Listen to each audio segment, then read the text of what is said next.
J'ai éventuellement été au cégep en musique, puis j'ai lâché ma dernière session parce que là, j'étais embarqué dans le Bob Harrison Blues Band, puis je faisais 100 shows par année. Puis là, j'étais tombé musicien professionnel à 18 ans.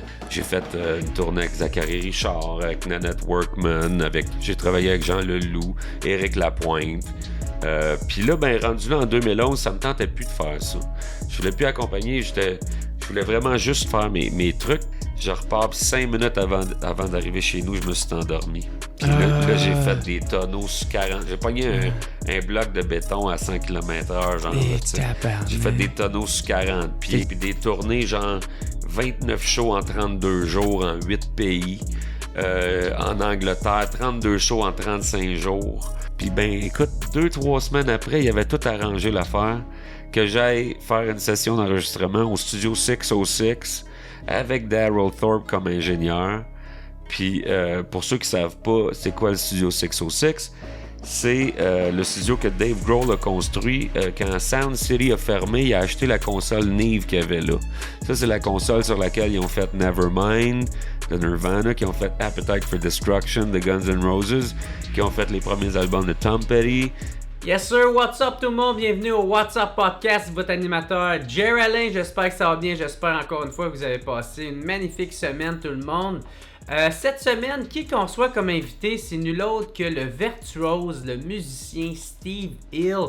Très content de l'avoir su sur le podcast. Steve Hill qui est un excellent guitariste connu à travers le monde. Il a fait des shows partout sur la planète. Il est venu nous raconter ses 1001 histoires. Et en plus, on est chanceux de l'avoir encore en vie. En tout cas, vous allez comprendre pourquoi que je vous dis ça. Fait qu'un gros merci à Steve Hill, man. Je vous encourage tout le monde à aller le voir en spectacle. Vous pouvez aller voir sur son site internet stevehill.com ou .ca, je me souviens plus trop. En tout cas, le lien va être dans la description. Et juste avant, je vous laisse écouter le podcast, tout le monde, juste vous rappeler que cet épisode-là est commandité par procafetière.ca et les cafetières Bellucci. Et cette semaine, particulièrement cette semaine, il y a une très grosse pensée qui va à procafetière.ca que j'ai appris qu'ils ont passé au feu.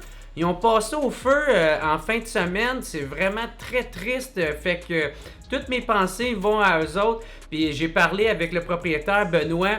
Puis ça venait vraiment le chercher. Je l'ai senti dans sa voix. Mais il me garantit que il allait se remettre vite sur pattes. Hein? Ils ont déjà un nouveau local. Ils sont prêts à vous recevoir, sont prêts à leur recevoir vos commandes. Fait qu'allez au procafetière.ca puis allez les supporter. Hein? C'est important qu'on les supporte. Hein? Fait que allez sur leur site internet, faites une commande. C'est sûr, peut-être les délais vont être un petit peu plus longs, je crois. Mais ils veulent se remettre sur pied. Ils ont besoin de notre support. Fait que allez faire votre commande au procafetière.ca. Puis toutes mes pensées vont à Benoît et sa famille et tous les employés. Mais juste avant que je vous laisse écouter le podcast encore une fois, si vous voulez m'encourager, je vous encourage à aller vous abonner en devenant membre au patreon.com/whatsuppodcast. C'est pas cher, c'est 3-4 piastres. Et ça vous permet de voir tous les podcasts d'avance. Vous autres, c'est pas grand-chose. Pour moi, ça fait toute la différence. Et si vous pouvez pas le faire de façon financière, juste allez vous abonner sur ma chaîne YouTube. Hein? Cliquez sur abonner, laissez un petit commentaire, hein? Écrivez virtuose dans les commentaires. Comme ça va m'aider avec les algorithmes. Et ça étant dit, oui, je vais être en spectacle. J'ai une couple de spectacles qui sont bookés. Ça risque d'être pas mal les derniers pour cette tournée-là. Puis je sais pas si je vais en refaire des shows avant un bon bout de temps. Fait que si vous voulez me voir en spectacle, allez au jeralain.com, Jer de R, Alain 2L. Ou sinon, je vous souhaite un excellent podcast tout le monde. Encore une fois, toutes mes pensées vont à procafetière.ca. Et gros merci à Steve Hill d'être venu sur le podcast. On se revoit la semaine prochaine tout le monde. Ciao!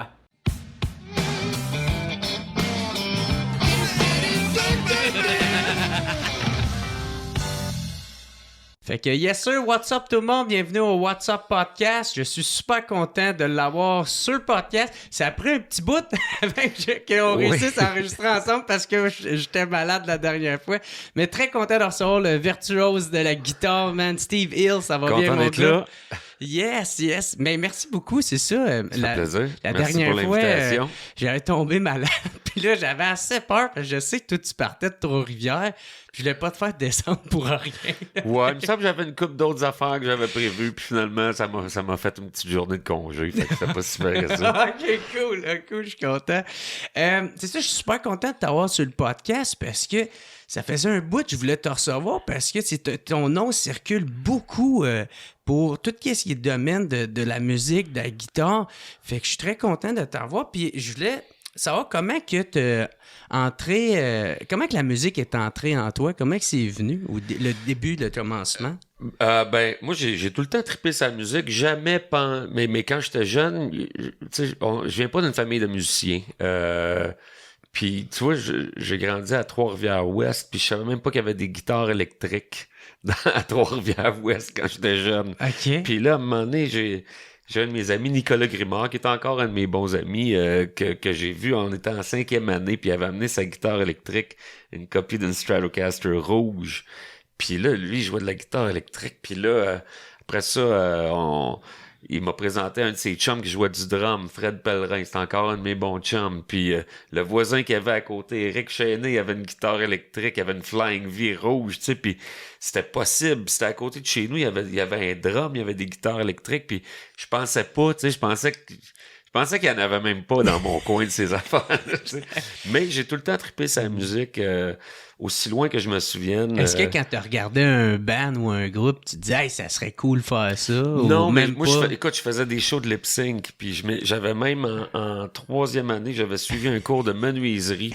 J'ai jamais rien eu à coller de la menuiserie, mais je savais que dans le cours, tu faisais une guitare électrique en plywood. C'est pas une vraie guitare, mais je faisais des shows de lip sync avec une raquette de tennis, puis je trouvais que la planche de plywood qui était vraiment shapée comme une guitare, ça ferait des meilleurs shows de lip sync. Ouais. Fait que t'avais quand même ça un peu en dedans de beaucoup, toi. puis même, j'achetais des magazines de musique là, à 9-10 ans, puis j'écoutais à la radio, j'enregistrais les tunes à la radio. Tu sais, dans le temps, on avait des tapes cassettes. Là, puis je passais les journaux. Moi, j'ai eu ma première run de journaux, je pense que j'étais en 2e ou 3e année, puis j'ai passé les journaux jusqu'à temps que je commence à jouer dans un bar à 16 ans.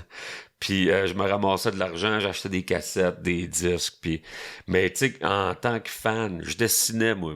Mon talent, c'était le dessin. Okay. Je m'enlignais pour faire de la bande dessinée. Moi, c'était ça, mon buzz. Puis, comme tu m'expliquais un peu avec les BD. Ouais, j'étais encore un tripeux de bande dessinée. Puis mais quand j'ai connu ces amis-là, là, eux autres faisaient de la musique, puis il y avait un piano chez nous. Ma mère a joué du piano un petit peu, tu sais, puis elle avait chanté dans la chorale de son village quand elle était jeune. Puis mon père était mélomane, mais il était pas artistique, mais il achetait des... On allait le samedi au magasinet, puis on allait chez Miracle Mart, puis il achetait tout le temps 1 ou 2 vinyles. Okay. Fait qu'il y avait une bonne collection de vinyles chez nous, puis j'ai un grand frère qui, lui, a trippé rock, puis métal, puis... Ça, c'était cool, ça. Puis chez nous, il y avait quand même... autant du classique que Kiss, que Pink Floyd, les Beatles, Elvis, tu sais, fait qu'il y avait une bonne variété. Puis mon père, il tripait sa musique en tant que mélomane, puis mon frère tripait sa musique. Puis après ça, j'ai connu ces amis-là. Puis là, c'était possible, là, ça se pouvait là, tu sais, de jouer d'un instrument. Puis il y avait un piano, fait que j'ai commencé au piano à 11-12 ans. Puis l'année d'après, j'ai commencé à la guitare, puis... ça n'a pas été long que j'avais un band, puis à 16 ans, je jouais dans un bar. Puis, c'est quoi, est-ce que tu jouais à chaque jour? Oh, ouais, tu devais... Je jouais quasiment à chaque heure. Ouais, c'est ça, tu devais être malade de guitare pour avoir commencé à faire des shows à 16 ans. Hein? Oui, j'ai commencé à jouer à 13, puis à 16 ans, je jouais dans un bar. Fait qu'entre 13 puis 16 ans... ma mère travaillait de nuit, ma mère était infirmière, puis mon père, pendant ces années-là, travaillait à Montréal, puis mon frère, il était doorman d'un bar. Fait que le ça soir... a été ton contact? Le soir, j'avais... Non, c'était pas mon contact. Mais quoi que j'ai joué dans un bar où il y avait été doorman. Mais le soir, j'avais à la maison, à moi tout seul. Mon père, il revenait à la fin de semaine, puis fait que toute la semaine, je pratiquais toute la soirée. Là, ma mère, elle se couchait un peu avant d'aller travailler. Elle travaillait de nuit, tu sais. Puis quand elle partait, je recommençais à pratiquer. Fait que je jouais énormément. Je jouais sur l'heure du midi, je jouais en revenant, je jouais le matin. Puis ça n'a pas été long que c'était vraiment, je le savais que c'était ça que j'allais faire. Là. C'était quoi tes après débuts? un an, moi, mon plan était très clair. Moi, j'étais musicien, j'étais guitariste. Puis déjà, après un an, j'ai changé d'école. Puis en secondaire 3, j'étais à Polyvalent de Chevigny. Puis dans ma classe, il y avait Dominique Laroche, aussi connu sous le nom de Rocky Laroche, qui est maintenant bassiste de Voivode. Et qui a joué avec moi pendant des années. On a joué avec Pag ensemble. Il a joué sur mon album Devil at My Heels. Puis c'est le premier bassiste avec qui j'ai joué. Sur l'heure du midi, on savait jouer déjà un peu après un an, nous autres, là, moi pis Doom. Fait qu'ils nous avaient mis dans le combo de jazz à l'école. Puis là, sur l'heure du midi, on jammait. Puis il y avait une couple de drummers avec qui qu'on jammait. Puis... Okay. Fait que tu mangeais de la musique. Oui, encore. Ah, ouais, tout le temps. Puis c'était quoi, genre, t'essayais de faire quand t'as commencé? Y a-tu quelqu'un qui te l'a montré ou c'est juste... moi, j'ai commencé parce que mon chum Fred, il avait acheté le magazine... il y avait un magazine dans le temps qui s'appelait Guitar for the Practicing Musician. Puis dedans, t'avais des tablatures. Fait que t'avais comme, mettons, 5 tunes par magazine que t'avais les partitions, mais t'avais la tablature. La tablature, ça, c'est à la place d'être une ligne, une portée musicale qui est comme 5 lignes avec des notes. T'avais 6 lignes pour chaque corde de la guitare, puis des numéros comme pour les cases. Guitar. Fait que là, quand j'ai vu ça, j'ai fait, moi aussi, je peux jouer, tu sais. T'as juste à suivre les numéros et les cordes. C'est ça, tu plaçais tes doigts. Fait que j'ai commencé avec ça, c'était avec ce magazine-là qui avait Hendrix sur le cover puis les partitions de Voodoo Child, que je joue encore en show. Chris, c'est pas plus facile. Ouais, mais là, je l'avais pas au début, mais ça a été mon entrée. C'est avec ça que je me suis dit, moi aussi, je peux apprendre. Puis, il y avait des cours à l'école, puis j'ai suivi des cours après ça, après l'école, puis j'ai éventuellement été au cégep en musique, puis j'ai lâché ma dernière session parce que là, j'étais embarqué dans le Bob Harrison Blues Band, puis je faisais 100 shows par année. Puis là, j'étais tombé musicien professionnel à 18 ans. Fait que, mais j'ai pas arrêté d'apprendre après ça, tu sais, j'ai tout le temps continué, puis j'apprends encore, là, tu sais. Mais c'est ça, fait que là, on en revient au bout de 16 ans, tu commences à faire des shows d'un bar. Qui t'a permis de faire le premier, tu sais? Comment ça s'est passé? Mes chums étaient plus vieux que moi, puis eux autres, ils avaient le droit d'aller dans les bars. Moi, j'avais pas le droit. Puis on avait organisé un show avec... il y avait une autre band qui s'appelait Féroce Feta et les Clowns Maléfiques. Je pense qu'ils avaient changé de nom. Là, mais je pense que c'était ça, les Clowns Maléfiques, Féroce Feta.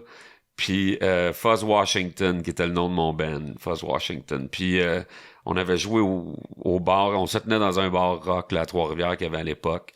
Puis on a joué là. Puis là, ça avait bien marché. On s'est refait booker là. Puis il y a une couple d'autres places qu'on s'est fait booker. Puis le gars qui bookait les shows à la place, le bar qui s'appelait Le Trou, c'était Jeff Andrews, qui est devenu, lui puis Marc Desaulniers sont devenus les gérants du band. Puis là, ils nous ont booké ailleurs. On avait fait la tournée en première partie de Lee Aaron, le Metal Queen, en 89, genre la tournée Sex with Love. Et puis, après ça, on a joué au Station 10 à Montréal. Avec Lee Aaron, on avait joué à The Brick, la Brick, là, ce qui était un gros club rock, là, coin Sainte-Catherine, Saint-Laurent à l'époque.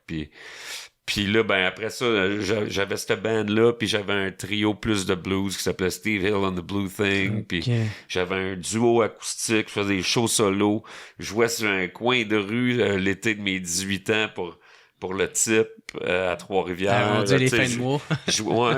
Écoute, ça payait les 3 pintes que j'allais prendre au pub 127, le bar où on se tenait après. Puis je tripais avec mes chums, puis je jouais tout le temps, tu sais.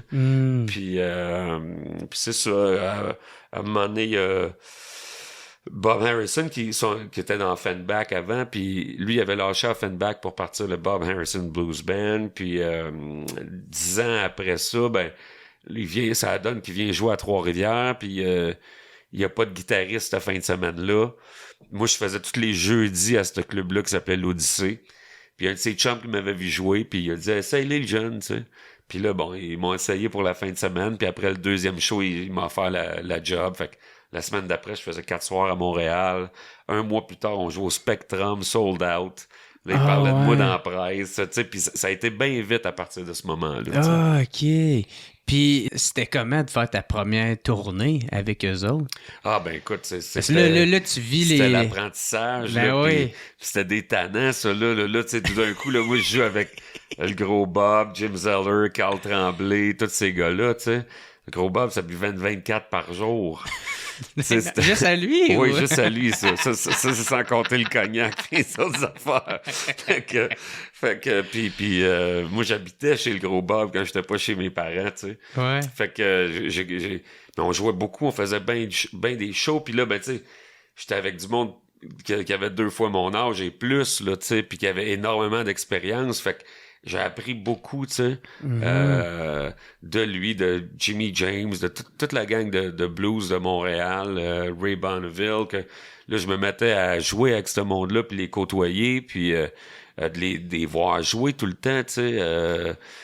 Fait que ça a été des années très formatrices. Ben ouais. Puis comment qu'ils te traitaient, toi, Ben, moi, j'étais le kid, tu sais. le petit cul qui arrivait. Moi, j'étais un là, petit kid bien gêné. J'étais extrêmement gêné, tu sais. Je parlais pas tu m'as beaucoup. impressionné aussi. Ouais, c'est sûr, tu sais. Mais j'étais le kid, puis tout le monde, il s'occupait de moi, puis tout le monde était bien cool avec moi, tu sais. OK. Ouais. Il prenait soin de toi. Ouais. Comme le petit frère, dans le fond. Ouais, hein. c'est ça. Il m'appelait tout le kid, tu sais. Puis toi, t'as-tu le goût de faire le party ou t'étais, comme tu dis, Ah, ben, tranquille? je faisais le party, ou... mais pas comme ces gars-là, tu sais. Ouais. Je pouvais pas suivre, là. Mais oui, j'ai fait le party quelques Ah, ben, milliers de fois. OK. Fait que ça, tu sais, on a skippé dans le fond la partie où ce que tu as décidé de partir de Trois-Rivières pour t'en aller à Montréal. Ben, ça, c'était à ma dernière session du cégep. OK. C'est ça, à 18, là, environ? Ouais. C'était une fin de semaine en février que le Bob Harrison Blues Band venait jouer, qu'il n'y avait pas de guitariste. Puis à partir de là, ben, j'ai fini quelques cours au cégep, mais j'ai jamais fini mon cégep. Puis OK. pendant 1 an, ben là, je restais chez Bob Harrison, puis chez mes parents. Puis là, après ça, j'ai Ouais, déménagé. c'est pour ça que tu as décidé de faire le move. Tout est arrivé en même temps. Ouais. comme tu Fait disais. qu'après ça, à 19 ans, j'ai déménagé à Montréal pour vrai. J'étais à Montréal pendant 25 ans. Là, je suis retourné à Trois-Rivières là, depuis 7 ans. Puis c'était-tu difficile, genre, ces années-là, mais vu que t'étais avec Ben, on n'avait Bob pas Harrison. beaucoup d'argent, mais tu sais, on vivait avec peu, là, tu sais, là, quand t'as 19-20 ans, puis tu fais de la musique, j'avais un appart avec 3-4 colocs, puis... La vie est belle. là. Ouais, c'était des super belles années, ça. Ok. Puis j'ai fait ça pendant, 2 ans et demi avec Bob, puis après ça, j'ai volé le drummer puis le bassiste, puis on a parti le Steve Hill Band. Ah ouais? Ouais. Puis là, on a fait un 2-3 ans de bar avant que je sorte mon premier album en 97. Puis ça, c'est moi qui faisais le booking. Puis là, tu sais, j'avais tous ces contacts-là, là, tu sais, je les connaissais toutes. Fait que je me souviens, la première année qu'on est parti, je pense qu'on avait fait 200 shows dans l'année. Puis c'est moi qui faisais le booking j'avais 21 ans. Puis j'avais mon petit, tu sais, dans le temps, il n'y avait même pas d'Internet, là. Tu sais, j'avais mon petit book avec tous Ton les petit numéros de livret, téléphone, ouais. mon agenda. Puis là, on faisait une fin de semaine, une place, on le rebookait dans 2 mois. Puis, ouais. Puis après ça, 2 ans après, là, j'ai sorti mon premier album. Fait que t'étais déjà entrepreneur Ouais. au début de ta carrière. Ouais, ben je l'étais avant, tu sais, parce que j'avais eu une run de journaux, tu sais. Mon père m'avait drillé pas mal T'avais sur aligné. ça, tu sais, ouais. OK. Ouais, est-ce que Bob t'en a voulu après de... Non. Tu sais, tout le monde d'être avait parti fait avec ça. ses musiciens? C'est de même, ça marche là-dedans, là, tu sais. Ouais. Ah ouais. OK. Puis là, c'est ça, tu parles de ton premier album qui a eu un bon succès au début parce que le magazine, il a parlé de toi puis il t'a même décrit comme étant la nouvelle saveur, là, tu sais, de talent le plus jeune qu'ils ont vu. Là. C'est tout cas, comment t'as pris ça, que ton premier album soit... Ah ben oui, ça va bien marcher, tu sais, parce que ça faisait quand même plusieurs années que j'étais sur la scène, puis que je me faisais un nom, puis là j'avais signé avec une compagnie de disques qui ont sorti ça, puis là ça a monté de niveau avec le premier album, puis je jouais je faisais le Canada au complet, là, rendu là aussi, là, tu sais, j'allais dans l'Ouest, on jouait en Ontario, les Maritimes, puis on faisait énormément de shows avec Sam Harrison au drum, puis Marc Deschaines à la basse, puis après ça, 2 ans après, on en a sorti un autre, puis lui avait été nominé pour un Juno, Puis après ça, j'ai signé avec Spectra puis Audiogramme pour mon 3e album. Puis au début, j'étais vraiment dans le blues. Puis là, ça me tentait je m'en allais de moins en moins dans le blues, tu sais. Parce que moi, j'aime la musique en général, mais ce qui me fait triper, c'est le blues rock. Tu sais, c'est pas le blues traditionnel. Puis l'élément rock, il revient tout le temps. J'ai souvent eu des phases dans ma carrière où je retournais vers le blues, mais le rock, il revient. Puis je pense que la musique que je fais, c'est vraiment du blues rock. C'est pas du blues traditionnel. C'est pas ce qu'on appelle le 12-bar blues. Puis c'est pas du rock comme... je sais pas, c'est pas Metallica, tu sais, mais c'est pas du blues puis c'est pas du métal, mais c'est comme quelque part tu te promènes tout le temps là-dedans. Ben oui, mais je te dirais que là, je pense que depuis plusieurs années, j'ai pas mal trouvé mon affaire, puis c'est du blues rock, là. Mais j'ai lu que t'aimais ça, mélanger les styles aussi. Ouais, j'ai tout le temps fait ça. Mon deuxième album en 99 s'appelait Call It What You Will. Parce que là, tu sais, là, il m'avait mis l'étiquette le bluesman, le bluesman, le bluesman, le bluesman, puis, tu sais, ça te faisait-tu chier un peu? Oui, parce que, tu sais, quand t'écris une chanson, si tu veux que ça reste vraiment du blues, il faut que ça reste comme dans un cadre que dès que tu sors un peu du cadre, c'est plus vraiment du blues. Puis à un moment donné, ça vient que c'est restreint. En tout cas, moi, c'est comme ça que je me sentais, d'être pogné dans un cadre où ce que je veux aller là, mais là, je peux pas parce que là, ils appellent plus ça, puis les puristes, ils vont dire que c'est pas du blues, puis... t'as peur qu'ils te suivent plus? Ben, il y en a qui sont de même. Il y a vraiment ça dans le blues, l'affaire de puriste, puis il faut que ça reste là-dedans, puis moi, ça m'intéresse pas, ça, puis... Tu sais, dans cette musique-là, je trouve que le meilleur a été fait il y a très, très, très longtemps. Puis de recréer ce qui a été fait, mettons, dans les années 50 ou 60, puis de tout le temps rester là-dedans. À un moment donné, je me suis tanné de ça, puis je l'ai essayé, puis c'était pas moi, tu sais, j'ai besoin de plus de créativité que ça, tu sais. Fait que c'est mon 3e album, là, c'était rendu, écoute, il y avait du drum and bass là-dedans, il y avait des harmonies vocales à la Beach Boys, il y avait tu sais, ben des affaires éclatées, du R&B, tu sais, puis c'est sûr que ça... Il y a une partie du public qui a peut-être pas suivi, tu sais, les puristes de blues du début. Mais c'est ça qui t'a permis de te découvrir. Oui, puis c'est ça qu'à un moment donné, faut que tu avances là-dedans. Puis moi, une des façons, en tout cas, qui fait que je reste tout le temps intéressé, puis tout le temps que j'ai encore du fun à faire ça, c'est que j'essaie de tout le temps aller en avant, puis j'essaie des affaires, puis après ça... T'es curieux, genre? Oui, exactement. Puis après cet album-là, 5 ans après le 3e, il y a eu le 4e, que là, c'était hard rock, stoner rock, l'album Devil at My Heels, où là, j'ai perdu bien du monde, mais 15-20 ans plus tard, c'est pas mal l'album que le monde me mentionne qui est leur album préféré, tu sais. Puis à partir de là, il y a eu... Chez Bifurqué, à un moment donné, j'ai un album qui est un peu country. Il y a Desert Trip qui était plus acoustique, plus folk. Puis j'ai essayé un paquet d'affaires, mais ultimement, moi, ce que j'aime, c'est du blues rock qui reste simple, mais qui sort quand même de la forme blues. Ouais, c'est cool. C'est ça. En t'écoutant, tu dis que le meilleur a déjà été fait. Dans le cadre du blues traditionnel, tu sais... à un moment donné, tu sais, le blues, c'est comme la racine d'à peu près toute la musique qu'on entend. Même le rap. Le rap, ça vient de là, mais c'est que le jazz vient du blues, le rock vient du blues. À un moment donné, t'as le funk qui vient du R&B, qui vient du blues. À un moment donné, le hip-hop vient du funk. Puis après ça, t'as le métal, ça vient du rock.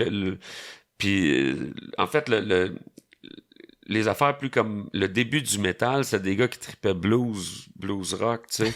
Black Sabbath, c'était un band de blues au début, tu sais. mais qui ont mis ça plus heavy parce qu'à un moment donné, t'as comme... Qui ont mis leur sauce. T'avais Cream, qui était le band d'Eric Clapton de 66 à 68, qu'eux autres, il y avait la forme était plus blues, mais ils ont les amplis ont été craqués, puis c'est devenu plus pesant, puis tout, puis après ça Hendrix, puis après ça Zeppelin, mais c'était encore très proche du blues, mais ils l'ont amené ailleurs, tu sais. Puis faut que ça évolue, la musique, faut que ça continue.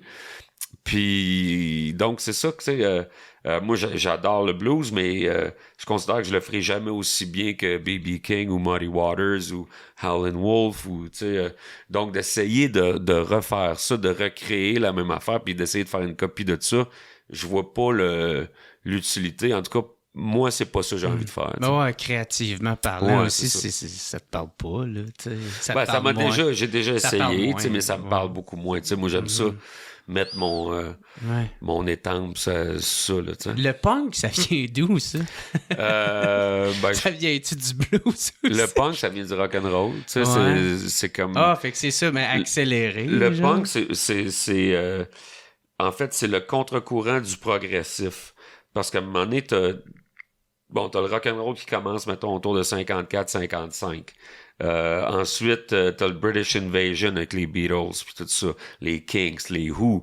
Ensuite, t'as Zeppelin, tout ça. Puis après ça, t'as le progressif qui commence. Yes, Genesis, Pink Floyd, tout ça. Alors, et que le rock devient quelque chose de plus artistique, plus compliqué, des tunes de 20 minutes, puis tout.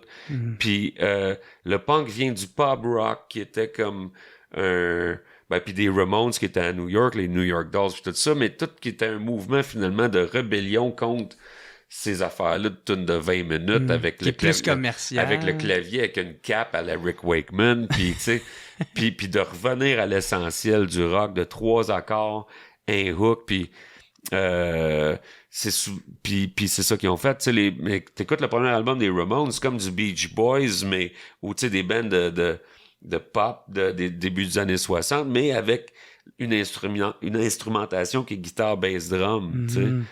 Puis Après le ça, les rythme est Sex accéléré. Pistols, oui, puis après ça, les Sex Pistols sont arrivés en Angleterre, puis avec cette instrumentation-là, puis ils tripaient ses Who, puis ils tripaient ses Small Faces, qui étaient comme des bands avant le progressif, mettons, tu sais. Puis c'est ça. Puis après ça, du punk, ben là, il est né le New Wave, puis un paquet d'autres affaires, puis... Mais ça revient tout quand même, la base de toutes ces affaires-là, c'est le blues puis le country, tu sais. Le rock'n'roll, c'est le mélange du blues puis du country. Puis, c'est ça. Thank you pour ce cours-là. Avec ton premier album, justement, est-ce que c'est ça qui a permis de sortir du Canada ou tu commençais déjà à Avec te le promener premier un peu plus? album, j'avais joué en France avant de sortir le premier album. Mais avec le premier album, là, j'ai commencé à jouer plus en Europe, qui était plus le Benelux à l'époque là, que je faisais. Je faisais la France, la Belgique, Luxembourg, tu sais. Puis le reste du Canada, tu sais. Fait que c'était pas mal ça dans ces années-là. Beaucoup au Québec, mais quand même, on faisait le Canada au complet, puis on jouait de plus en plus en France là, dans ces années-là aussi, ouais. OK. C'est quand que t'es arrivé avec l'idée du solo band? Le one-man band, ben Ouais. ça, c'est... tu sais, il y a eu mes années des premiers albums où ce que là, c'était... je sortais plus du Québec. Puis après ça, j'avais signé avec Audiogramme et Spectra, qui étaient les deux... C'était des très grosses compagnies ici, mais qui faisaient pas grand-chose ailleurs. Puis là, tout d'un coup, je jouais comme juste au Québec. Puis là, je suis parti de là, puis je suis tombé indépendant. Il y avait plus grand monde qui voulait me signer, là. Là, on parle autour de, mettons, le 20 ans. Ah, parce que t'as fait ce move-là? Ben, je sais pas si c'est parce que j'ai fait ce move-là, mais ça a dû pas aider. Ah, Puis- c'est puis- mal vu faire ça. Ben, j'imagine. Mais c'est aussi que je voulais... j'étais interpellé par devenir un artiste indépendant puis avoir le contrôle de mes affaires. Ça me parlait beaucoup, tu sais. Puis, on avait essayé avec une couple de compagnies, puis ça avait pas marché. Puis là, à un moment donné, je voulais sortir l'album, puis je l'ai sorti indépendant, qui était Devil at My Heels. Après ça, j'ai re-signé avec d'autres compagnies. Ouais, j'ai signé avec une compagnie pour l'album d'après qui s'appelait The Damage Done. Après ça, j'ai signé avec un autre pour celui d'après qui s'appelait Whiplash Love. Puis les résultats étaient moins bons que celui que j'avais sorti indépendant, Devil at My Heels. Les albums ont moins vendu. Donc, C'est quoi après qui ça, explique ça, d'après toi? Ben, c'est parce que souvent, La tu sais, vision que t'as? il y a un paquet de facteurs. Tu sais, je pense que ouais, il y a vraiment plusieurs facteurs, mais souvent les compagnies vont au Québec vont faire de quoi par rapport à une subvention qu'ils ont, puis ils vont pas dépasser ça, tu sais. Moi, je vais hypothéquer ma maison s'il faut le faire. Je vais vendre une partie de ma collection de guitares s'il faut le faire. Puis tu sais, c'est ça. Moi, j'y vais all-in, tu sais. Fait que, mais tu sais, tu peux pas demander ça à tout le monde d'y aller all-in, tu sais. Mais quand t'es indépendant, tu peux vraiment y aller all-in. Tu peux perdre beaucoup d'argent aussi. Mais tout ça pour dire que rendu en 2011, j'avais sorti un album qui était très bon, là, mais que ça avait pas marché tant que ça, puis j'avais pas beaucoup de shows. Puis au fil des années avant ça, mettons quand j'étais entre 2 albums ou entre 2 tournées, j'accompagnais du monde. J'ai joué avec Pagliaro pendant 3 ans. J'ai fait une tournée avec Zachary Richard, avec Nanette Workman, j'ai travaillé avec Jean Leloup, Éric Lapointe. Puis là, rendu là en 2011, ça me tentait plus de faire ça. Je voulais plus accompagner, je voulais vraiment juste faire mes trucs, puis j'arrivais pas. Parce que là, j'avais un studio, j'avais une grosse hypothèque à toi et moi à cause du studio, puis je faisais les shows, puis il en restait pas assez là, pour arriver, puis ma carrière marchait pas assez bien à cette époque-là pour arriver, puis pour contrebalancer ça puis régler mes cartes de crédit, j'ai eu l'idée de faire un album, un projet solo. En fait, de faire des shows solo. Pour que le band puisse continuer. J'avais pas beaucoup de shows à l'époque, fait que j'avais du temps de libre. Puis, tu sais, c'est souvent le hasard. J'ai un de mes chums, mon chum Leo Gallagher, qui est un collectionneur de guitares, puis c'est un chum, ça fait 30 ans. Il est arrivé chez nous avec une Gibson ES 225 1956 qui était vraiment cool, puis j'avais pas l'argent pour l'acheter, puis il m'a proposé d'organiser un show solo à Drummondville au club de curling en échange de la guitare. Lui m'avait vu jouer quand j'avais fait des shows solo quand j'avais 18-19 ans, puis il avait vu ça, puis ça y tentait de revoir ça, tu sais. Fait que j'ai dit oui, j'ai monté un show solo avec la guitare. Puis j'ai fait le show, puis ça a super bien marché, puis j'ai eu vraiment du fun. Puis genre, 3 semaines après, je sortais l'album Whiplash Love, que j'étais très fier, j'avais travaillé très fort sur ça, mais ça n'a pas marché. Ouais, ça n'a pas eu le succès commercial. Non, ça n'a pas marché du tout. Fait que c'est mon album, en tout cas, c'est dans mes albums qui ont le moins vendu. Fait que là, après ça, fallait que je trouve une façon d'arriver sans aller flipper des burgers chez McDo. Puis là, j'ai parlé à mon agent de l'époque. J'ai dit, je vais faire des shows solo comme ça. J'ai donné une liste de petites places, des pubs, des cafés, des petits bars, où ce que je savais qu'ils pourraient me booker. Tu sais. J'ai donné une liste de 30 places. Puis là, il s'est mis à faire des appels, puis à me booker. Souvent pas cher, mais je jouais. Puis là, toi, tu voulais te roder en même temps? Je voulais. Moi, fallait qu'il y ait de l'argent qui rentre. Ah, OK, fait que c'est surtout l'aspect monétaire. Fait que c'était vraiment ça. J'étais même pas à me roder pour rien à ce moment-là. Il fallait que je travaille. Tu sais. Je veux pas aller flipper des burgers. Mais ça donnait que j'avais un studio. J'étais partner dans un studio, tu sais. C'est pour ça que j'avais besoin d'argent, parce que l'hypothèque du studio était chère, mais puis le studio n'était pas booké. Fait que c'était une des parties c'était en partie pour laquelle j'étais dans le trou. Okay, mais il y a tout le temps un positif avec un négatif. Ouais. Faut tout le temps, mais faut que tu le trouves. Puis là, l'aspect positif, c'est que j'avais un studio qui était libre, puis que j'avais juste à descendre, j'habitais en haut. Fait que je descendais, puis je pouvais enregistrer. Fait que j'ai commencé à travailler sur un projet d'un mini CD, un petit CD que je pourrais vendre en show à mes petits shows. Okay. Puis là, comme de la merch, genre. Ouais, exactement. Puis là, j'ai fait le CD, puis je l'ai vendu. Puis là, j'ai rajouté une couple de tonnes, puis je l'ai sorti officiellement en avril 2012, puis c'était Solo Recordings Volume 1. Et puis ça, c'est l'album que j'ai fait qui s'est vendu le plus de toute ma carrière. Ah, toi, tu t'attendais-tu à ça? Pas du tout. Je savais que c'était bon, par exemple. Puis j'avais, tu sais, ça sonnait bien. Il y avait Éloi Pinchot qui l'avait mixé, masterisé. Puis on avait une belle pochette. Le concept était le fun. Tu sais, c'est tout le temps une question de timing. Puis là, le timing était bon pour quelque chose de même. Puis ça a bien marché. Puis, tu sais, je vendais le show vraiment pas cher, là, fait que j'avais quand même un nom que tu pouvais acheter pour vraiment pas cher. Fait que là, il y a eu bien des shows, cette tournée-là. Il y a eu comme 175 shows. Fait que le marketing alentour de ça était bon aussi. Ben oui, puis tu sais, mon booker m'a booké, puis après ça, je me suis fait signer sur l'agence Prest. Puis les autres, ils ont repris la balle, puis ils ont booké au bout. Puis moi, je l'avais appelé Solo Recordings Volume 1. C'était une joke. Quand j'avais mon premier band, Fuzz Washington, on avait fait une cassette qui s'appelait Greatest Hits Volume 1. OK. Fait que c'était un rappel de de cette joke-là. Ouais.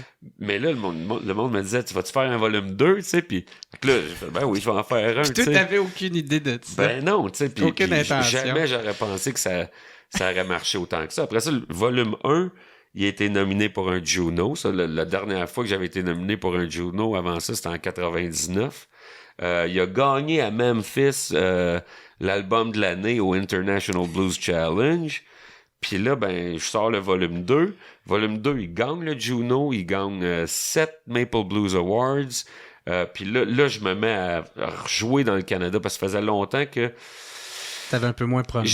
pendant 10 ans, là, je jouais moins en dehors du Québec. Puis là, avec cet album-là, ben là, j'ai recommencé à jouer beaucoup dans le Canada anglais. Ça avait recommencé avec volume 1, mais avec volume 2, beaucoup. Puis là, ça a ouvert des portes en Europe. Puis là, après ça, j'ai fait volume 3. Puis avec volume 3, là, je me suis mis à jouer en Allemagne, en Angleterre. J'ai joué en Pologne, j'ai joué en Autriche. J'ai joué en Scandinavie, tu sais. Avec volume 3, là, beaucoup au Canada anglais aussi, puis au Québec, là, mais je me souviens quand tu sais, sur Facebook, t'as des rappels de des affaires de v'là quelques années, puis l'autre fois, j'avais de quoi de 2016, c'était comme mes dates de show, écoute, c'est long de même, là, j'ai fait des shows, je faisais comme 125 shows par année, puis 2017, là, j'ai recommencé à jouer en Europe, mais comme Big pour time. vrai, le big time, puis des tournées genre 29 shows en 32 jours en 8 pays. En Angleterre, 32 shows en 35 jours. Puis là, avec la presse britannique qui embarque, puis à un moment donné, j'étais sur le cover du journal à Liverpool. J'étais sur la première page à Liverpool. J'étais dans le Classic Rock. J'étais dans le Guitar Magazine en Allemagne. L'autre fois, j'ai un chum qui me dit... il est en vacances, puis il est genre dans le sud, puis il check la TV, puis il y a un poste en allemand, puis c'est moi qui est là. C'est une émission d'1 heure avec moi. C'est un show que j'avais fait qui s'appelait Bauhaus en 2018 en Allemagne. Puis, tu sais, fait que j'ai eu beaucoup de presse en Europe avec le volume 3, puis tout. Puis là, ça levait. J'ai signé avec une compagnie de disques en Angleterre. J'ai sorti l'album live de One Man Blues Rock Band, super critique, ça levait bien. Puis 6 mois après, il annonce le Brexit. Puis là, je me suis fait dropper du label. Et fait que là, ça a ralenti mes affaires un peu là-bas. Puis là, après ça, il y a eu la pandémie. Fait que après ça, je suis retourné une fois en Europe, mais ça a pas mal breaké mes affaires de l'autre bord avec tout ça, là, tu sais, le Brexit, la pandémie, puis tout. Puis là, c'est très difficile de tourner l'Europe ces temps-ci parce que ça coûte très cher. L'Angleterre, c'est la même affaire. Puis c'est pas les meilleures années, tu sais. Puis pendant la pandémie, ben là, j'étais au Québec. J'étais pogné j'étais pogné. Je suis très bien au Québec, mais je jouais juste au Québec. Puis je pouvais plus normalement, même quand je suis solo, j'ai des techniciens avec moi, tu sais. Mais là, on pouvait pas se promener avec quelqu'un d'autre dans le char. Fait que là, je me suis mis à faire des tournées acoustiques. Puis mon agent me disait que pendant toute la pandémie, je suis probablement le gars au Québec qui a fait le plus de shows. Parce que j'avais déjà un show solo, que là, je faisais acoustique. Que t'as adapté en acoustique. Ouais, j'en faisais déjà des tournes acoustiques dans le show, mais là, j'ai monté tout un show. J'ai sorti l'album Desert Trip, qui est un album acoustique.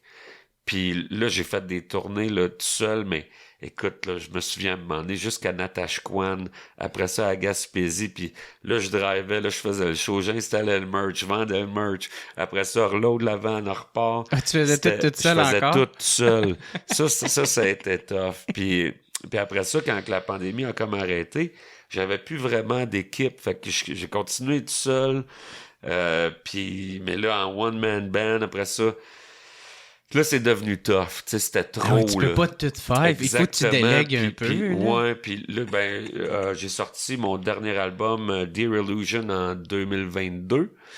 Puis, j'avais pas encore... quand j'ai sorti l'album, je m'étais pas refait une équipe technique encore. Fait que, tu sais, c'était encore souvent moi qui... Je loadais le truck, j'allais faire le show, je faisais le show, je revenais. Puis, une semaine après avoir sorti l'album... je jouais à 2 heures de chez nous, puis même affaire, je suis tout seul. Puis ça, c'était un des derniers shows acoustiques qui restait de la pandémie. Fait que là, je pack mes affaires, je conduis là-bas, je fais le show, vends le merch, je rencontre le monde, signe les autographes, reload mon truck. Je repars, puis 5 minutes avant d'arriver chez nous, je me suis endormi. Puis là, j'ai fait des tonneaux sur 40. J'ai pogné un bloc de béton à 100 km/h, genre. J'ai fait des tonneaux sur 40 pieds. C'est à ce moment-là que c'est arrivé, cet accident. Le char perte totale. Moi, j'étais correct. Je me suis réveillé sur le côté. Puis là, tu sais, en fait, non, je me suis réveillé, j'étais dans la sécheuse, là. Ah, là, ok. ça Tu faisais tonneau, là. Puis j'étais proche du lac Saint-Pierre. Puis quand ça a arrêté, je ne savais pas si j'étais dans le lac ou si j'étais sur la terre. Puis, tu sais, tous les sacs gonflants, les airbags, ça a tout ouvert. Là. Puis, quand ça ouvre ça, il y a beaucoup de boucan. Fait que tu sais pas si... Quand tu le sais pas, tu penses que la voiture est en feu. Fait que là, je me réveille sur le côté. Je pense que le char est en feu. Je sais pas si je suis dans le lac Saint-Pierre puis que c'est en train de couler. Je me détache, je réussis à me détacher. Puis là, je tombe. Je me suis levé, puis là, j'ai vu le windshield. J'ai poussé sur le windshield, j'ai plié le windshield, puis je suis sorti par là. Puis là, il y a un gars qui arrive en courant, puis qui me dit « Hey, ça va-tu? » J'ai dit « Ouais, toi, ça va-tu? » Puis tu sais, j'étais encore comme si je comme si rien n'était arrivé. Comme si de rien n'était arrivé, tu sais. Comme quand tu tombes vite, genre tu te réveilles. Ouais. Puis j'avais dans ma merch, j'avais de la sauce piquante que j'avais fait faire, qui était sur le côté passager. Puis là, il était tout à terre. Fait que là, j'attends la police et les ambulanciers s'en venaient, puis je ramassais mes sauces piquantes à terre, je remettais ça. Puis là, pendant 24 heures, je me dis, tu sais, j'avais mal au chest, là, mais j'avais rien.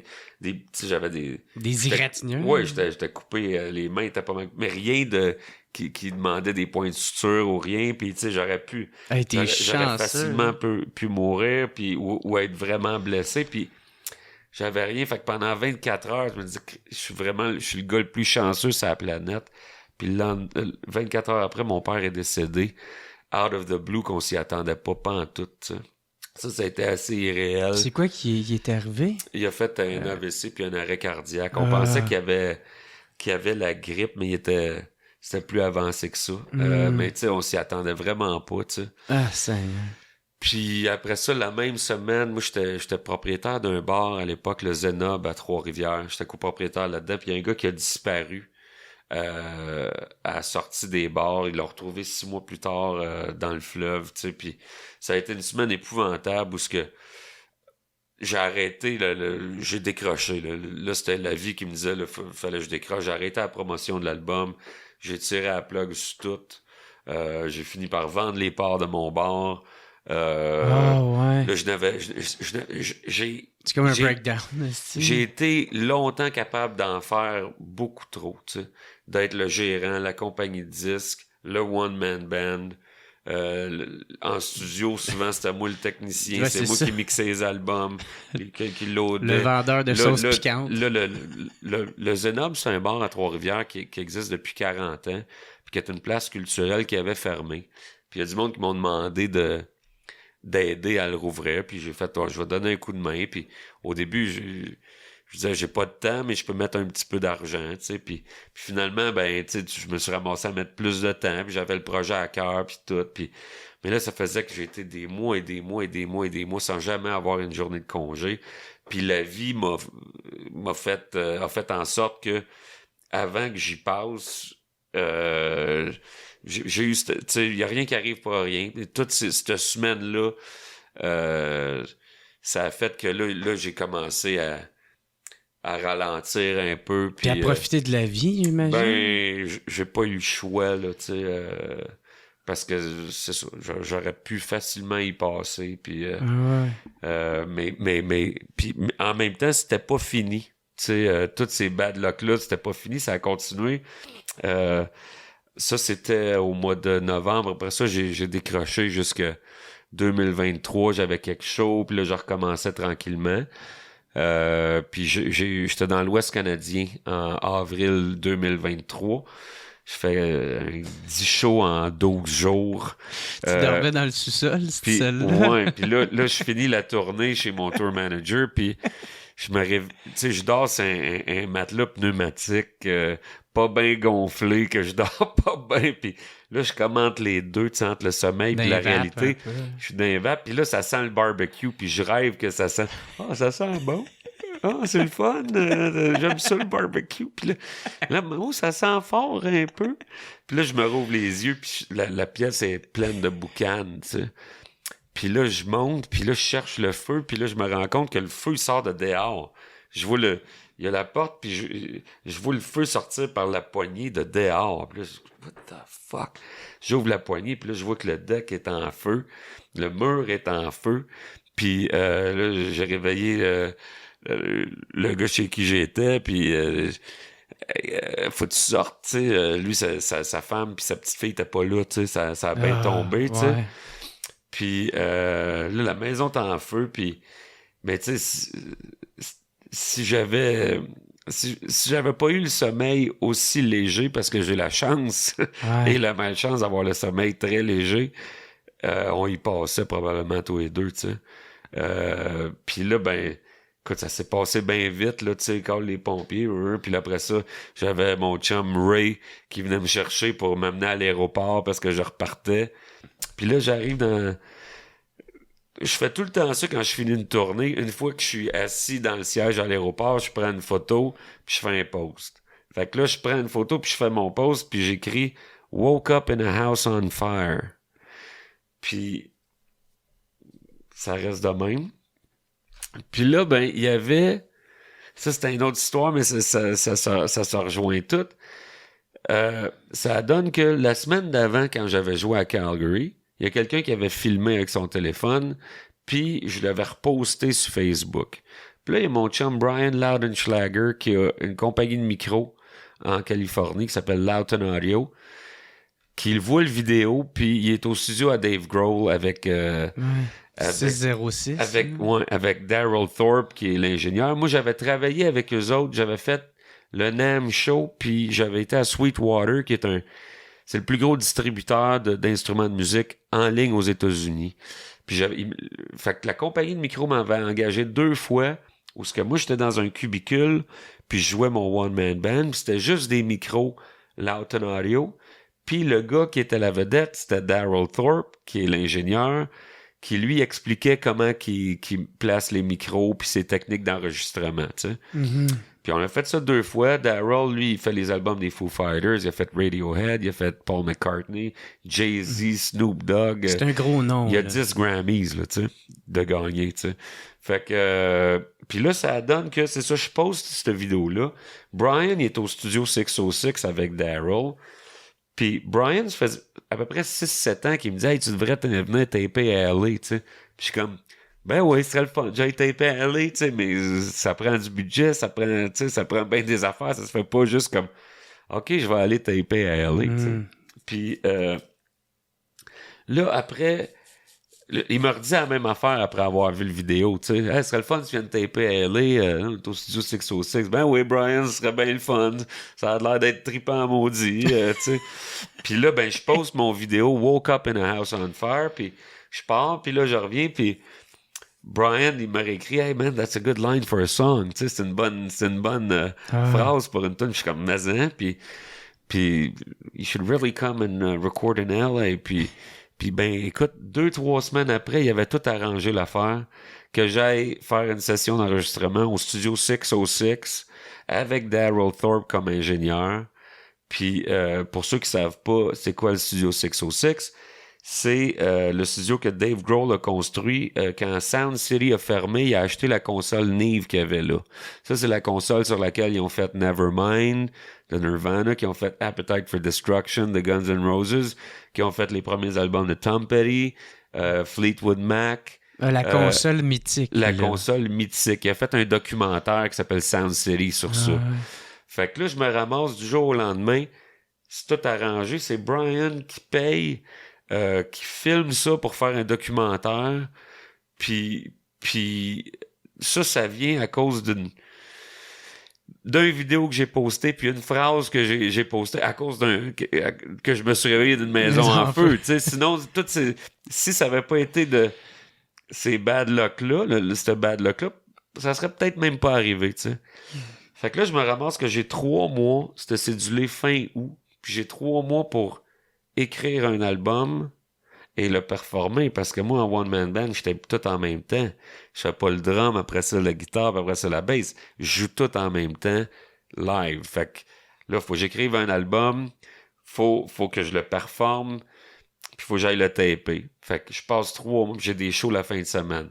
Pendant 3 mois, je pratique, je tape dans mon studio 5 jours par semaine. Je vais faire mes shows à la fin de semaine. Parce que tu veux être prêt, là. Je vais être prêt, puis là, ben, je travaille les tunes, je travaille les textes avec mon chum Johnny Pilgrim, puis là, j'envoie, à chaque fois que j'ai une maquette, j'envoie ça à Brian, qui est producteur de l'album, tu sais. Puis, ça c'est cool, ça, tu devrais travailler ça. Puis là, on travaille les tunes de même ensemble. Puis j'envoie des phrases à Johnny, il me renvoie d'autres phrases. Johnny, il habite à Los Angeles aussi. Mm-hmm. Puis, mais il est québécois aussi. Ouais, mais lui, il est là depuis 79. Ouais. Puis, fait que finalement, là, je suis prêt. On part là, moi et ma blonde, fin du mois d'août. On arrive à l'aéroport, on atterrit, Johnny vient nous chercher.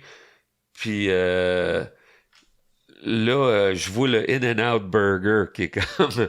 Moi, depuis que j'ai vu The Big Lebowski qui parle du In-N-Out Burger, à cette époque-là, je voulais vraiment voir c'était quoi. Puis après ça, toutes les fois que j'allais en Californie, j'allais au In-N-Out Burger. Puis là, j'arrêtais pas d'en parler à ma blonde du In-N-Out Burger. Fait que là, il y en a un... Dans The Big Lebowski, ils vont au In-N-Out Burger, puis that's the one right next to the airport. Tu sais, c'est celui-là. C'est celui-là qui parle. Là, c'est celui-là, là, du Big Lebowski. Robe de chambre. Quasiment, là, tu sais. Fait que là, on va là, puis après ça, ça fait 5 minutes, moi, j'ai le sac de bouffe qu'on est supposé manger chez Johnny, j'ai le sac sur moi, puis on passe une lumière, puis il y a quelqu'un qui a pas fait son stop puis qui nous a rentré dedans. Je reçois le coude à Johnny d'un coach site. Lui, il a eu le talon arraché. Ma blonde est en arrière, mais tu sais, c'est un char 2 portes qu'on n'est pas capable de sortir. Là, les airbags sont allumés, on pense que c'est en feu.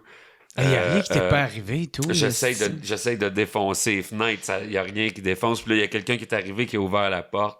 Le monde est vraiment fin à LA. Puis le monde nous a aidés à sortir les affaires puis tout. J'aurais pensé le contraire à cause que c'est tellement une grosse ville. Ouais, non, c'est surprenant. Là. T'arrives dans un ascenseur, le monde te parle. T'es dans un coin de rue, le monde te parle. Les gens sont hyper sympathiques. Okay. Puis, fait que là, moi, j'ai... Quelqu'un là, ouvre la porte. Ça se passe... Là, j'ai une journée avant de rentrer en studio. On rentre en studio pareil, mais c'est tough. Là. La première journée, la monnaie, il y a de quoi qui squeeze dans le dos. Là, j'ai un air de plus de squeezer, puis les côtes sont vraiment affectées. Là. J'ai encore, 1 an plus tard, des douleurs des fois par rapport à ça. J'ai fait de la physio, j'ai fait bien des affaires, mais on fait la première journée, c'est tough. La deuxième journée...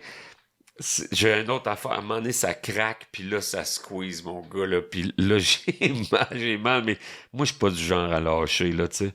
Puis là, j'essaie. Mais là, en plus, il y a une canicule épouvantable à LA. Puis quand il fait vraiment chaud, souvent, ils éteignent l'électricité dans des quartiers. Fait que là, on a des pannes d'électricité cette journée-là. Puis j'ai 5 jours pour faire l'album, là. J'ai pas 5 semaines, là, tu sais. Puis là, la 3e journée... C'est tough. Puis là, j'ai vraiment mal. Puis là, ben, la nuit, je dors pas. Parce que, tu sais, quand t'es côtes pétées, là, oublie ça, là. Dès que tu bouges un peu, tu te réveilles. Puis, fait que la 3e journée, au milieu de la journée, là, les gars m'ont dit, tu sais, Steve, on en a parlé. Puis, on va arrêter ça, puis on va remettre ça une autre fois. Puis là, je capotais, man. Là, j'étais comme, non, no fucking way, vous allez pas m'annuler ça. Puis, tu sais, moi, j'avais peur que ça se repasse pas, tu sais, j'avais peur que... L'occasion, ils reviennent pas. Ouais, tu sais, puis les gars m'ont promis, non, on va te reprendre quand tu vas être à 100%, tu sais, moi, je fais des performances, tu sais, je peux pas, en studio, souvent, les gens vont arranger beaucoup des affaires, tu sais, tu joues, puis là, ils remettent ça ben drette, puis tout, mais dans mon affaire, tu peux le faire un peu, mais pas trop, puis il faut que ça soit une performance où je suis là à 100%, tu sais, puis là, c'était physiquement très difficile, là, tu sais, fait que on a décidé de remettre ça à janvier. Fait que là, ça m'a donné un autre 3 mois pour me préparer encore plus. Fait que là, même affaire, j'étais en tournée à la fin de semaine. Puis la semaine, là, je pratiquais. Puis là, ben là, j'avais des troubles avec une main. Il a fallu que j'annule une tournée en Europe et en Scandinavie. Puis là, je voyais un physio, un chiro, un ostéopathe. J'ai un team. Puis ça allait de mieux en mieux. Puis je pratiquais mes tunes. Puis quand j'y étais finalement en début janvier, écoute, j'avais 6 jours pour faire l'album, je l'ai fait en 5. Okay. Puis là, ça rentrait. Là, j'étais prêt là, à un niveau que j'avais jamais été de ma vie. Puis j'ai réussi à performer à un niveau que je pensais pas que c'était possible. Parce qu'il y a eu 6 mois de préparation très intense. Et tu voulais, là. Ah, je voulais, je voulais, mon gars, là, t'as pas idée. C'est souvent les premières takes qu'on a pris, mais je faisais maximum 3 takes. Puis c'était ça.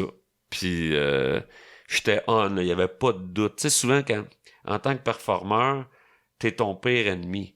C'est quand t'as le doute, puis que tu te mets à te poser des questions, puis que t'es pas sur le moment présent, c'est là que t'es dans le trouble. Puis là, j'étais tellement sur le moment présent, là, ça y allait, puis le résultat est là, tu sais, je suis vraiment fier de cet album-là.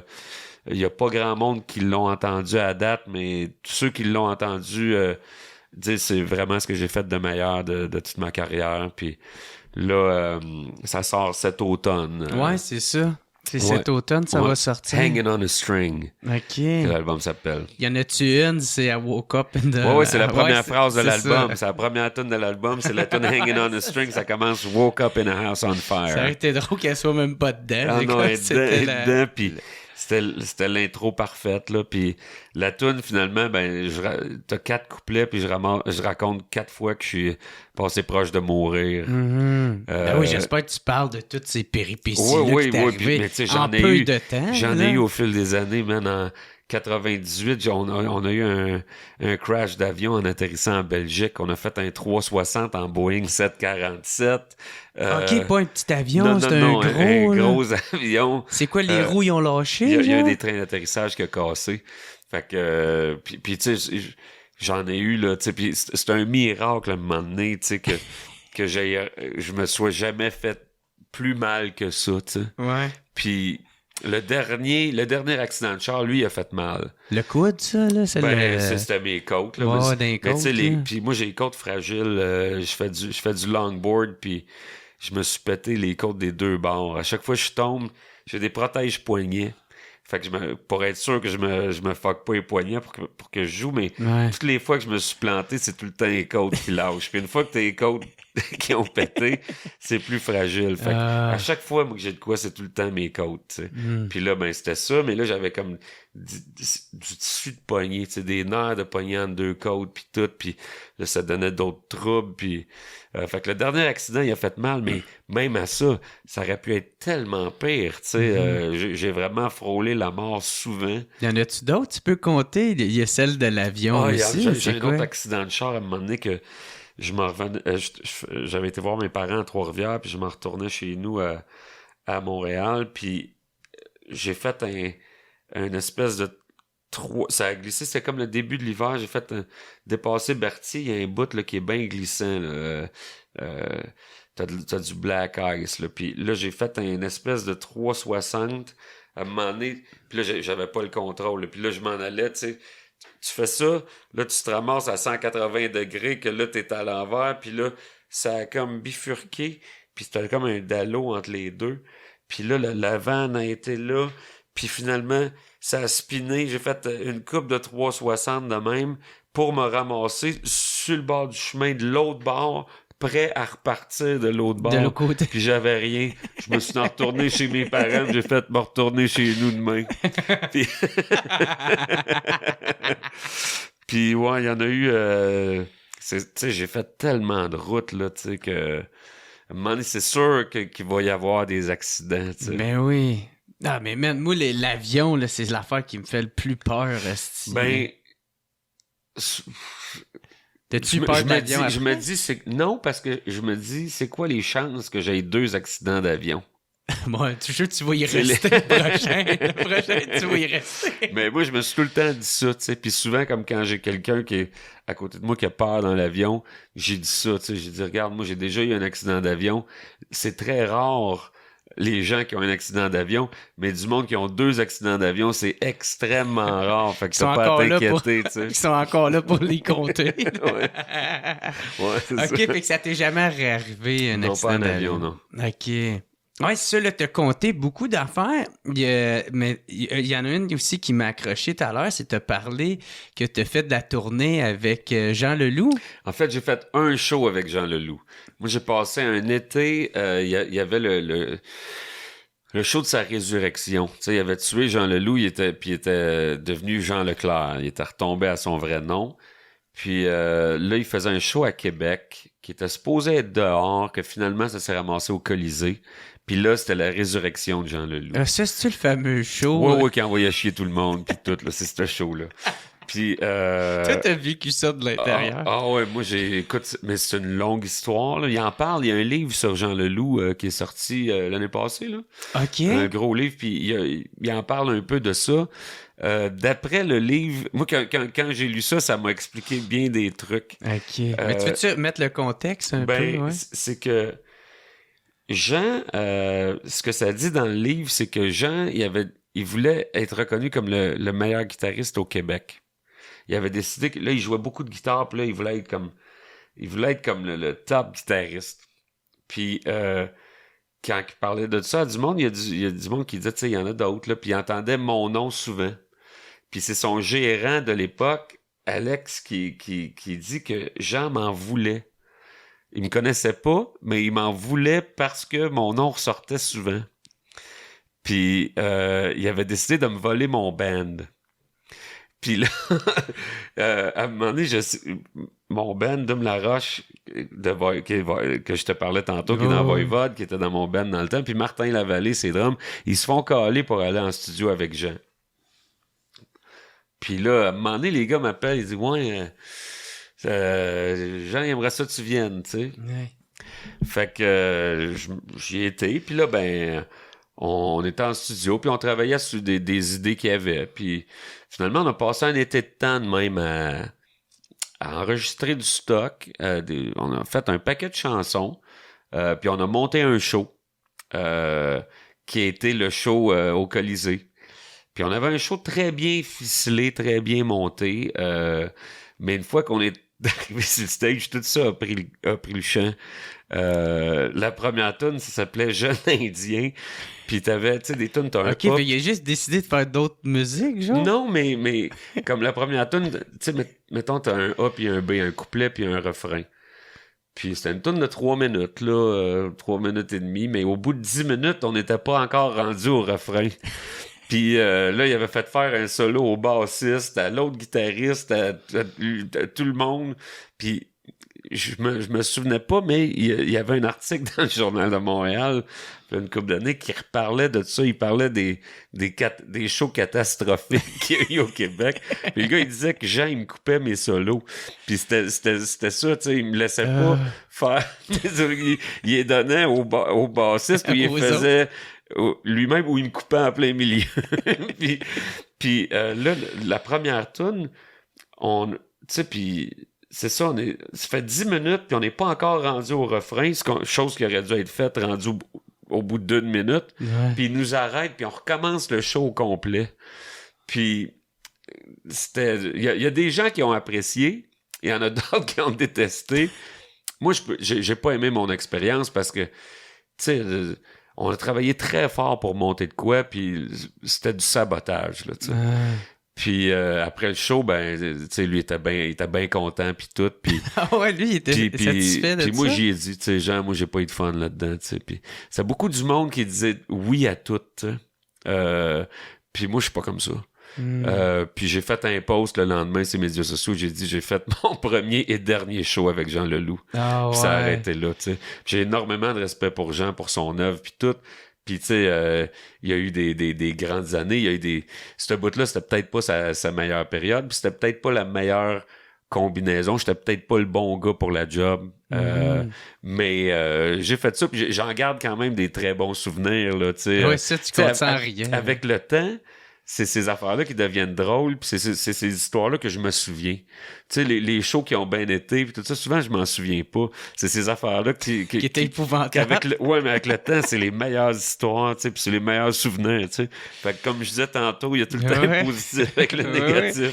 Toi, comment tu te sentais sur scène à ce moment-là? Je me sentais très mal, puis il y avait mal pour le monde ou mal Oh, moi, j'ai failli sortir du stage après 45 minutes. J'en avais ma claque. Ah ouais. Ça a duré 3h30. OK, parce qu'il respectait rien, puis... Ben, pour moi, c'était un peu n'importe quoi. En tout cas, de ce que je me souviens, là, ça fait quand même longtemps. Là, c'était en 2008. Là.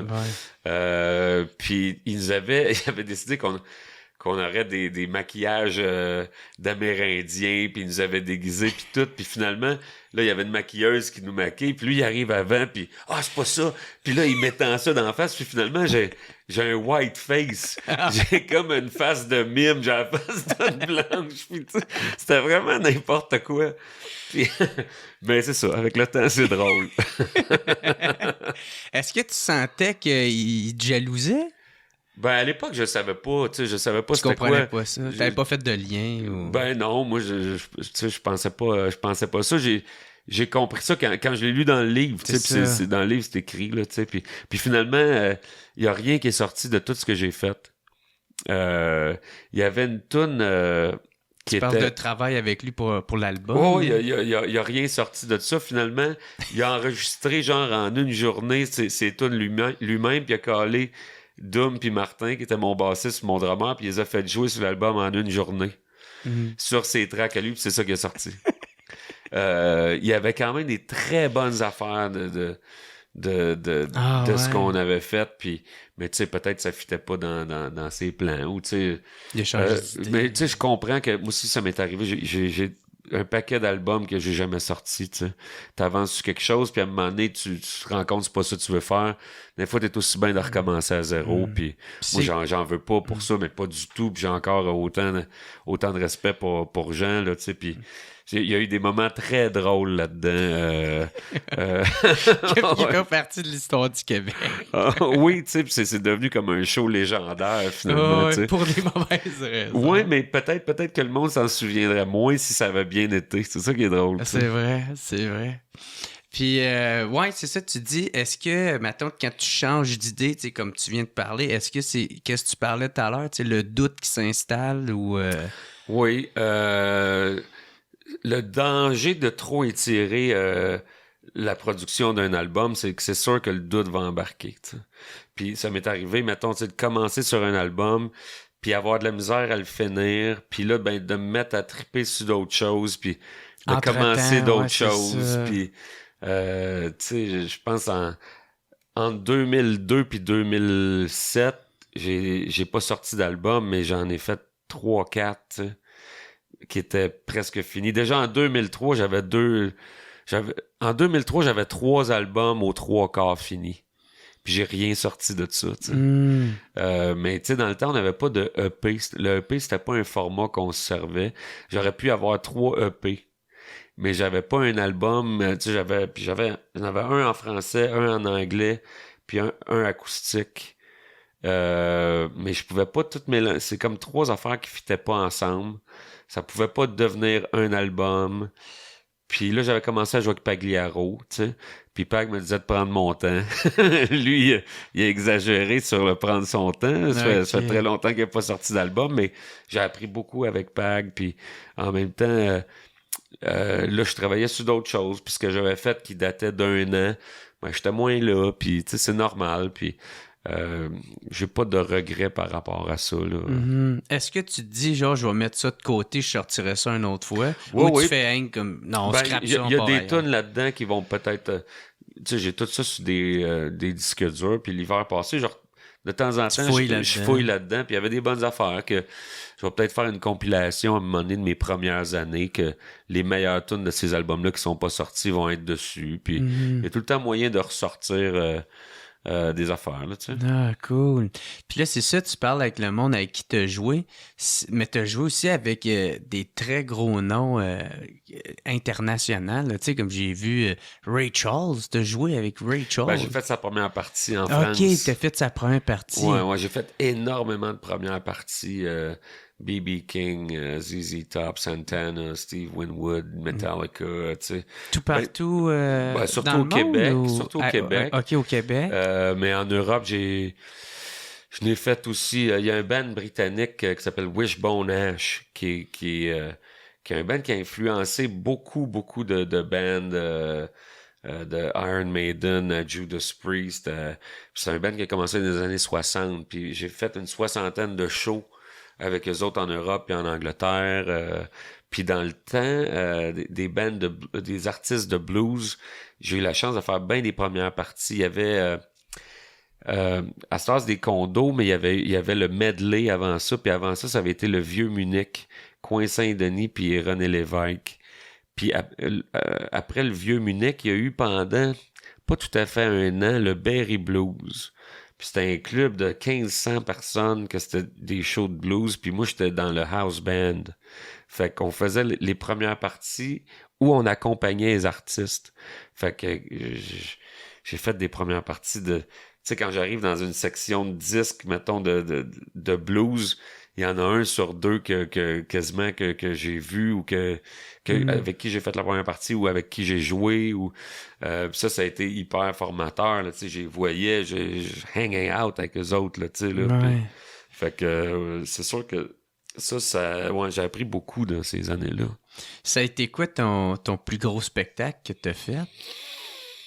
Je sais pas. À un moment donné, au Festival de Jazz, en 2003, j'avais fait le gros stage sur la rue Sainte-Catherine, puis d'après ce qu'André Ménard m'avait dit dans le temps, c'était un des records là, qu'il y avait, je sais pas si c'était 100 000 ou 60, ou je sais pas, mais puis sinon, j'avais été invité à faire la première partie de Metallica avec un band qui s'appelait Dance Lory Dance à Québec. Oui, esti, j'ai reçu sur le podcast. OK, Max Salon, là, j'ai joué sur leur single du premier album. Okay.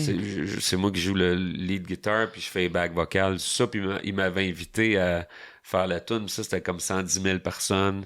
J'ai fait bien des shows de la Saint-Jean, c'est plein aussi, qu'il y avait bien du monde. OK. Ouais. Ah ouais, ça doit être cool encore, Alice. Là. Ouais, vraiment, vraiment. Est-ce que t'es stressé dans ces moments-là? Comment tu gères ça? Toi? Ce shot-là de... Wow, c'est très stressant, ça. Moi, ça me stresse des semaines et des semaines. Ah ouais. Si je la prends 3 mois avant, je suis 3 mois stressé. OK, ouais. Ouais. C'est même pas de même, c'est que tout le temps dans le Ben, il y a stress. des bouts tu y penses pas, tu stresses moins, mais ça revient vite. Parce que les shows de la Saint-Jean, c'est télévisé, ça? Ouais, en plus. Fait que ça... Ah ouais, ça me stressait, écoute, ça avait pas de bon sens. Ça fait longtemps que je n'ai pas fait un, mais ouais, ça, je trouvais ça très stressant. Puis comment tu gères ça, rendu sur scène? Rendu sur le stage, ça va tout le temps bien, ça. T'es en confiance? Oui, puis le truc, c'est d'être dans le moment présent, puis tu sais, j'ai quelques trucs, là, avec le temps que j'ai appris, mais c'est sûr que plus jeune, c'était plus difficile, là. Tu sais, t'arrives, puis là, t'es self-conscious, puis là, tu te demandes... c'est correct. Là, j'ai fait ça. Là, j'ai ça qui s'en vient. Puis, tu sais, c'est ça. Si t'es en train de penser à ce qui vient de se passer ou ce qui s'en vient, là, t'es dans le trouble, tu sais. Mm-hmm. Faut que tu sois là. Puis une fois que t'es là, ça va, tu sais. OK. Puis, soit quelqu'un qui t'a joué ou t'a fait la première partie de ma tante, est-ce que...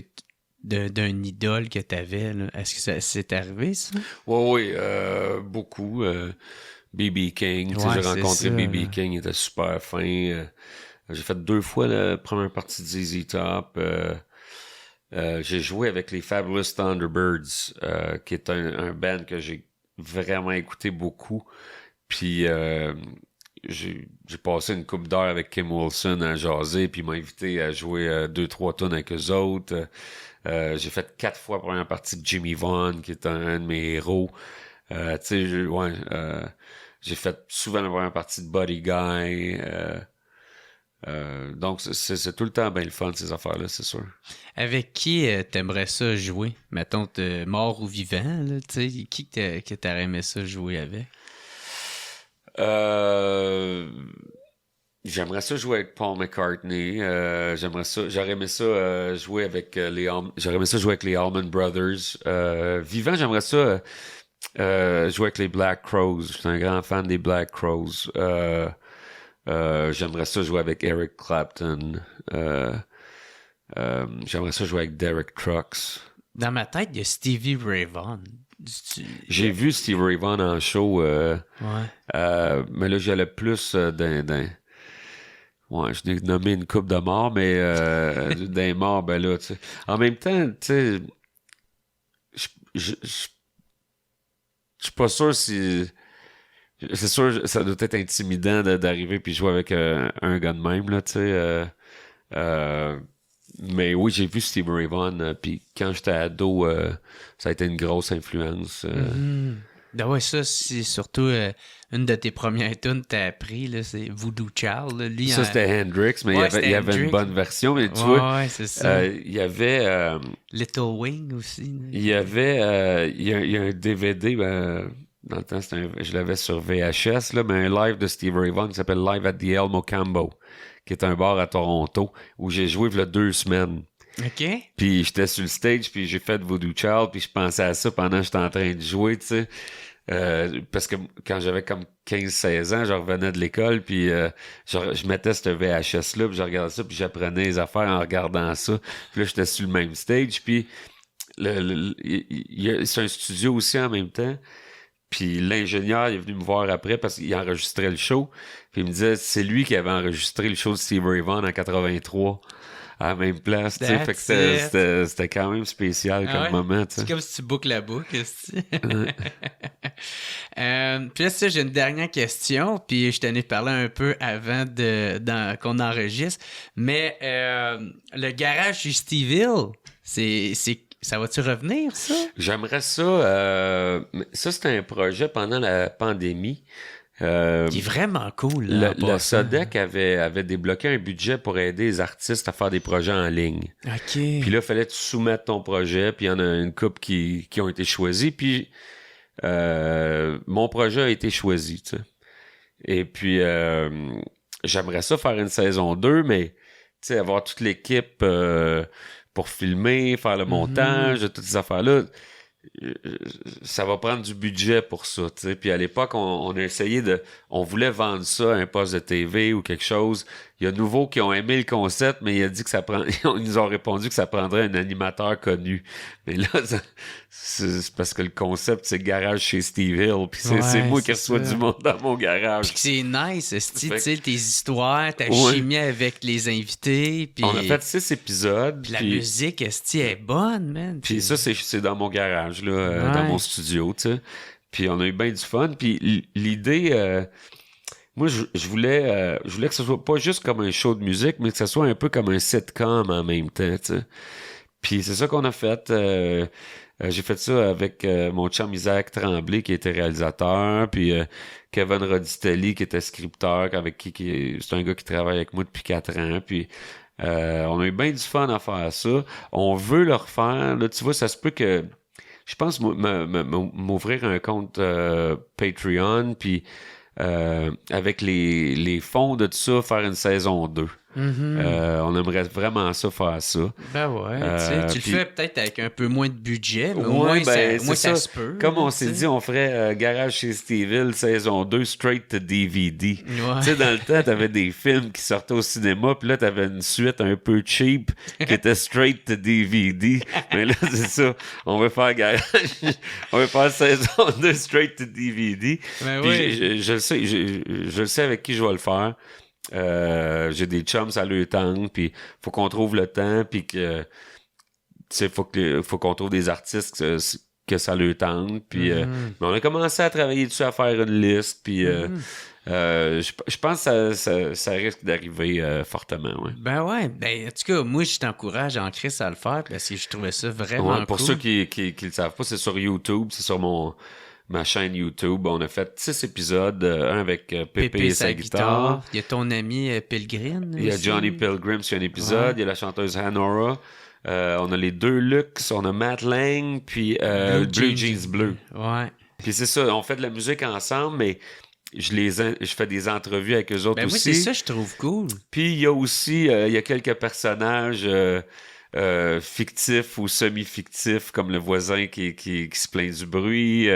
Il y a Nancy qui joue ma femme là-dedans, qui part avec Matt Lang dans le 5e épisode, qui va le rejoindre au Coconut Motel, qui m'a quitté finalement dans la série. On verra si elle revient dans la saison 2 ou si elle aura été remplacée. Mais c'est ça, c'est de la fiction puis de la réalité mélangée. Puis on a vraiment eu du fun à faire ça. Ah, c'est très cool. Ben encore une fois, gros merci, Ben, Steve merci Hill, beaucoup à d'être venu toi. sur le podcast. C'était vraiment le fun. Là, j'ai les petits cadeaux de mes commanditaires. Yes. Les cafetières Bellucci. Wow! Fait que je sais pas si t'aimes le café. Ben oui. Fait que Hey, c'est merveilleux, ça. Ouais, t'as une tasse comme que t'as Avec là. du café. Ouais, puis ça, c'est le café officiel du podcast. Ben, c'est merveilleux. Merci, Bellucci. Yes, puis procafetière.ca. Fait que c'est ton petit cadeau, man. Puis bref, gros merci d'être venu sur le podcast. Si on veut te suivre, t'es sur Facebook, Instagram, t'as ta chaîne YouTube aussi, Oui. Steve Hill. Puis Mon site web, stevehillmusic.com. Puis bientôt, Patreon. Là, on check ça. ben that's it. Fait que merci beaucoup tout le monde d'avoir Merci. écouté, merci d'avoir été là, puis merci à mes commanditaires procafetière.ca et les cafetières Bellucci. On se revoit la semaine prochaine. Ciao tout le monde. It's the What's Up Podcast. What's Up Podcast. What's Up Podcast. Avec Jeremy Alain. Yeah, yeah, yeah, yeah, yeah, yeah. Boom, boom, boom, boom, boom.